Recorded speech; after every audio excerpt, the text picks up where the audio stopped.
My new video.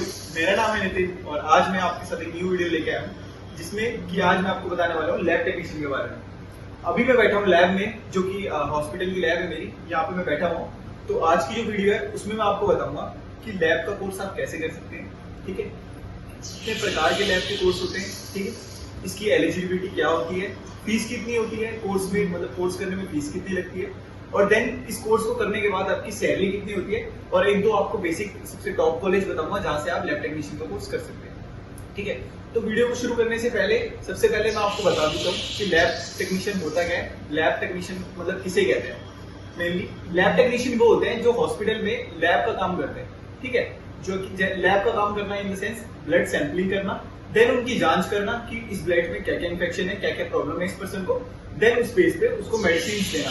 ये होता है मेनली एक लैब टेक्नीशियन का काम होता है, ठीक है। लैब टेक्नीशियन का मेन काम जो होता है वो होता है ब्लड सैंपलिंग और ब्लड को टेस्ट करना कि ब्लड में क्या प्रॉब्लम है, पेशेंट के ब्लड में क्या इन्फेक्शन है या क्या प्रॉब्लम उसे हो रही है, ठीक है। सबसे मेन काम इनका यही होता है। हॉस्पिटल्स में, सारे हॉस्पिटल में, कोई भी छोटा हॉस्पिटल हो, चाहे नर्सिंग होम हो, चाहे कुछ भी हो, किसी भी कोई भी चीज हो हॉस्पिटल में, चाहे नर्सिंग होम हो, चाहे एक छोटा सा क्लिनिक क्यों ना हो, वहां भी आपको लैब का बंदा जरूर मिलेगा, क्योंकि कहीं भी जाएंगे तो सबसे पहले आपकी इन्वेस्टिगेशन के लिए सबसे पहले आपका टेस्ट किया जाएगा। तो इसलिए लैब टेक्नीशियन की डिमांड आजकल बहुत हो रही है, सबसे ज्यादा चल रही है।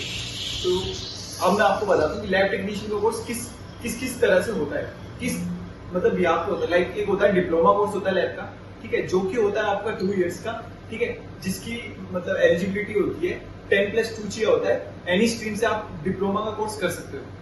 अगर आपको बैचलर करना है, एक होता है डिप्लोमा, एक होता है बैचलर। बैचलर करने के लिए आपको 3 इयर्स का बैचलर कोर्स होता है, जिसके लिए आपकी जो एलिजिबिलिटी होती है वो होती है 10+2 with science side. Without science आप इसमें बैचलर नहीं कर सकते, मतलब लैब का बैचलर नहीं कर सकते, डिग्री नहीं ले सकते हैं, ओनली डिप्लोमा ही ले सकते हैं। अगर आपके पास साइंस साइड नहीं है तो आप खाली डिप्लोमा ही कर सकते हैं, जो कि आपकी 10+2 एनी स्ट्रीम से आप कर सकते हैं डिप्लोमा। और ऐसा नहीं है कि डिप्लोमा की वैल्यू नहीं है, डिप्लोमा की भी काफी वैल्यू है, कंपेरिजन टू डिग्री कम है, लेकिन वैसे उसकी भी काफी ज्यादा वैल्यू। ये आप समझो कि डिप्लोमा की कुछ वैल्यू नहीं है, ऐसा नहीं है। मेनली कई बंदों को डाउट रहता है कि डिप्लोमा और डिग्री क्या है, पहले हमें डिग्री करनी पड़ती है या डिप्लोमा करना पड़ता है। तो ऐसा कुछ नहीं, मैं आपको क्लियर कर देता हूँ इस चीज को कि देखो डिप्लोमा क्या होता है। डिप्लोमा होता है 2 इयर्स का, जिसे कहते हैं एक तरह से नॉर्मल 3 तरह के होते हैं, सर्टिफिकेट, डिप्लोमा, डिग्री। तो सबसे जो लो होता है वो होता है सर्टिफिकेट, जो कि 1 इयर्स का होता है, ठीक है। फिर आता है डिप्लोमा, जो कि होता है 2 इयर्स का, जिसमें आपको बेसिक से थोड़ी सी ज्यादा नॉलेज दी जाती है। सर्टिफिकेट में नॉर्मल बेसिक नॉलेज दी जाती है, छोटे से छोटे लेवल की। डिप्लोमा में आपको थोड़ी बेसिक से हाई नॉलेज दी जाती है, और डिग्री जो होता है उसमें आपको एक तरह से प्रोफेशनल वर्क कराया जाता है, एकदम प्रोफेशनल बनाया जाता है, ठीक है। ये होता है इन तीनों में डिफरेंस। तीनों का ड्यूरेशन अलग है, सर्टिफिकेट का 1 ईयर है, डिप्लोमा का 2 ईयर है, और डिग्री का 3 ईयर्स है, ठीक है। इस कोर्स को करने के बाद जो आपकी जॉब होती है वो बेसिकली आपको प्राइवेट सेक्टर में 18 to 25 तक मिलती है एज अ स्टार्टर या फ्रेशर। फिर आपका जिस तरह से एक्सपीरियंस इंक्रीज होता रहता है, उसी तरह से आपकी सैलरी भी इंक्रीज होती रहती है। डे बाय डे आपकी सैलरी इंक्रीज होती रहती है। आप मतलब कि 25 तक जाते हैं, 30 तक जाते हैं। वही बात करें गवर्नमेंट सेक्टर की, तो गवर्नमेंट सेक्टर में स्टार्टिंग सैलरी 35 to 50 होती है। वो आपके लेवल पे डिपेंड करता है कि आप किस लेवल पर पढ़ रहे हैं या किस पोस्ट पे आप उस हॉस्पिटल में लग रहे हैं, ठीक है। इसमें आप मास्टर्स भी कर सकते हैं, आफ्टर बैचलर के बाद मास्टर कर सकते हैं, पीएचडी कर सकते हैं। पीएचडी कर लेंगे तो आपके आगे डॉक्टर लग जाता है इसमें भी। और आपकी जो रिपोर्ट्स होती है, मेनली आपका जो काम है वो सैंपल लेना और रिपोर्ट बनाना। उस रिपोर्ट्स को चेक करने का काम जो होता है वो पैथोलॉजिस्ट करता है। वो आपके हॉस्पिटल में प्रोवाइड होगा आपको, या कहीं भी आपको क्लिनिक होगा या कुछ भी होगा तो वहां पे आपको ये प्रोवाइड होगा। इस कोर्स को करने के बाद आप अब्रॉड जाने के भी काफी ज्यादा चांसेस रहते हैं। आईलेट्स का एग्जाम क्लियर करना पड़ता है, और साथ ही साथ इसके जो बेसिक्स एग्जाम होते हैं, लैब के टेक्नीशियन के जो एग्जाम्स होते हैं वो आपको क्लियर करने पड़ते हैं। इंडिया में अगर आप किसी गवर्नमेंट सेक्टर या एम्स वगैरह में करना चाहते हैं तो एम्स का एग्जाम क्लियर करना पड़ता है, जिसके लिए आपको बेसिक नॉलेज के साथ साथ लैब टेक्नीशियन की पूरी नॉलेज होनी चाहिए। और लैब टेक्नीशियन बनने के लिए भी आपको पूरी लैब की एकदम केमिकल से रिलेटेड सारी इन्फॉर्मेशन होनी चाहिए।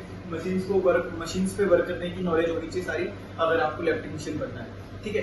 तो अब बात करते हैं कि इसका स्कोप आजकल कैसे चल रहा है। तो देखिए, आपको भी पता है कि दिन प्रतिदिन इतनी सारी डिजीजेस होती जा रही है, इतनी सारी नई नई बीमारियां आती जा रही है। अभी आपने देखा था रिसेंटली कोविड गया था, कोविड में तो हर जो भी पेशेंट आता था, कोई भी, चाहे वो नॉर्मल हो, चाहे उसे कफ हो, फीवर हो, ना हो, उसका टेस्ट जरूर होगा कोविड का।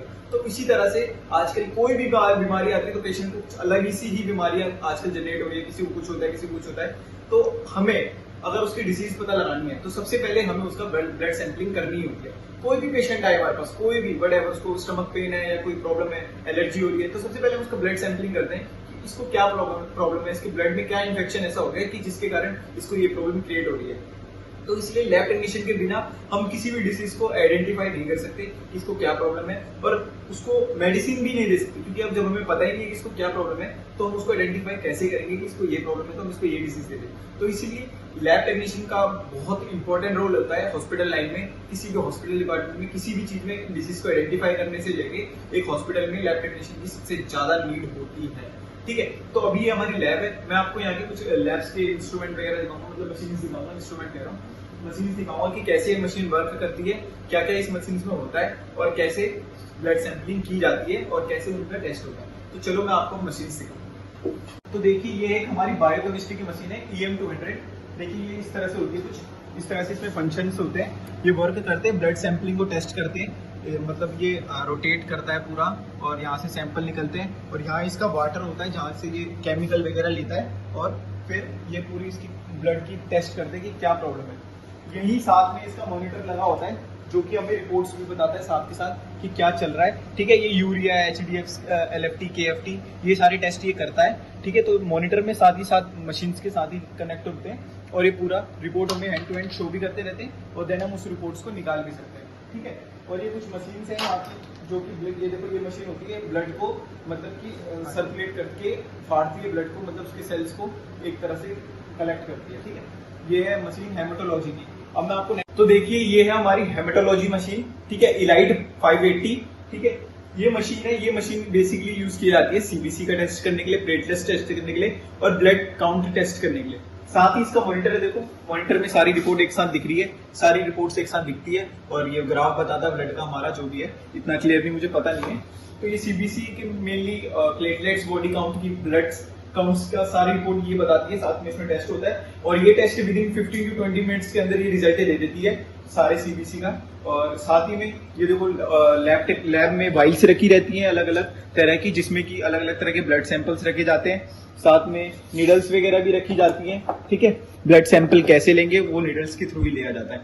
ठीक है, तो यही कुछ ये होती है एक तरह से लैब। काफी बड़ी होती है लैब, हमारी भी है, लेकिन वो बेसमेंट में है, वहां जाना मेरे को अभी थोड़ा अलाउड नहीं है। ये छोटी लैब है हमारे हॉस्पिटल की, तो यहाँ पे आके मैंने वीडियो शूट करी है। ये पूरी लैब है, और साथ ही में प्रिंटर वगैरह सब कुछ होता है यहाँ पे, कि हैंड टू हैंड आपको रिपोर्ट्स मिलती है, 50 to 20 मिनट्स के अंदर रिपोर्ट्स आपको मिलती है।